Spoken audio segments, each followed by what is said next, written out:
We are going to prepare propionyl chloride. First, measure out 140 ml of liquid propionic acid as anhydrous as possible. Set up a 500 ml round-bottomed flask on a water bath at room temperature. This needs to have very good ventilation.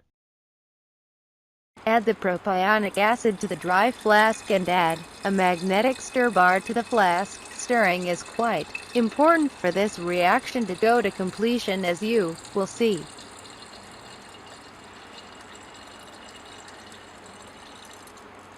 Next, measure out 56 ml of liquid phosphorus trichloride. This is very toxic, so do take great care with it, and use only with ventilation present.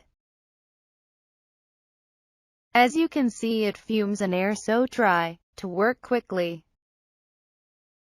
Set up an addition funnel on top of the flask, and add the phosphorus trichloride to it. You'll also need a way to vent the flask, as a lot of HCl gas will be produced. I've used a pressure equalized funnel, but you could use a multiple neck flask or other setup. Try to minimize the opening to the atmosphere.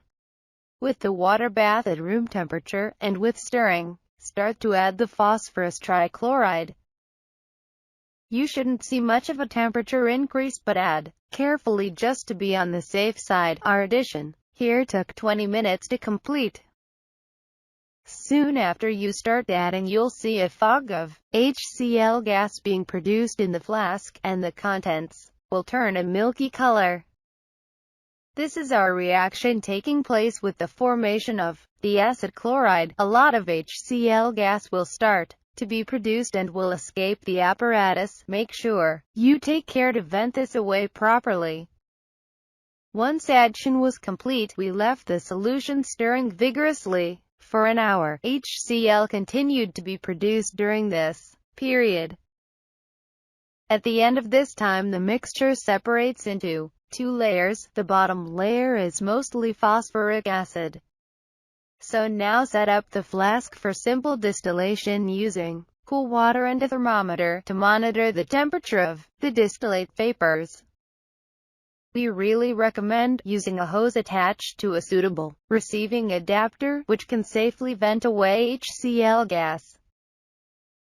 Heat the water bath strongly, as our aim now is to distill over everything up until around 90 degrees C. We noticed that around 5 milliliters of liquid distilled over around 55 to 65 degrees C. We discarded this, as we think this may be a result of impurities in our propionic acid. Keep heating, and the bulk of the distillate should come over above 70 degrees.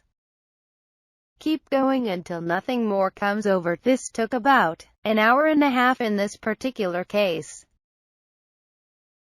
HCl fumes continue to be produced to a lesser extent throughout the distillation. At the end of the distillation, there is only a syrupy viscous layer remaining in the flask, and a perfectly clear distillate. Take extra care when disassembling the apparatus. We recommend removing the distillate and then cautiously adding a small amount of water into the top of the still head. This will generate some heat, but will destroy any acid chloride remaining in the apparatus. Here's our product, around 90 ml of propionyl chloride. This is around a 55% yield, which should be higher, but we think our current batch of propionic acid does contain some impurities which lower this. As you can see, the product fumes strongly in air, and you will need to keep it safely stored in an extremely airtight container, and take care when opening. The reaction with water is pretty rapid. Drops of it form a separate layer which jumps around, giving off HCl fumes, then disappears. You can distill the product again to get it extra pure, as it does still contain a small trace of phosphorus compounds.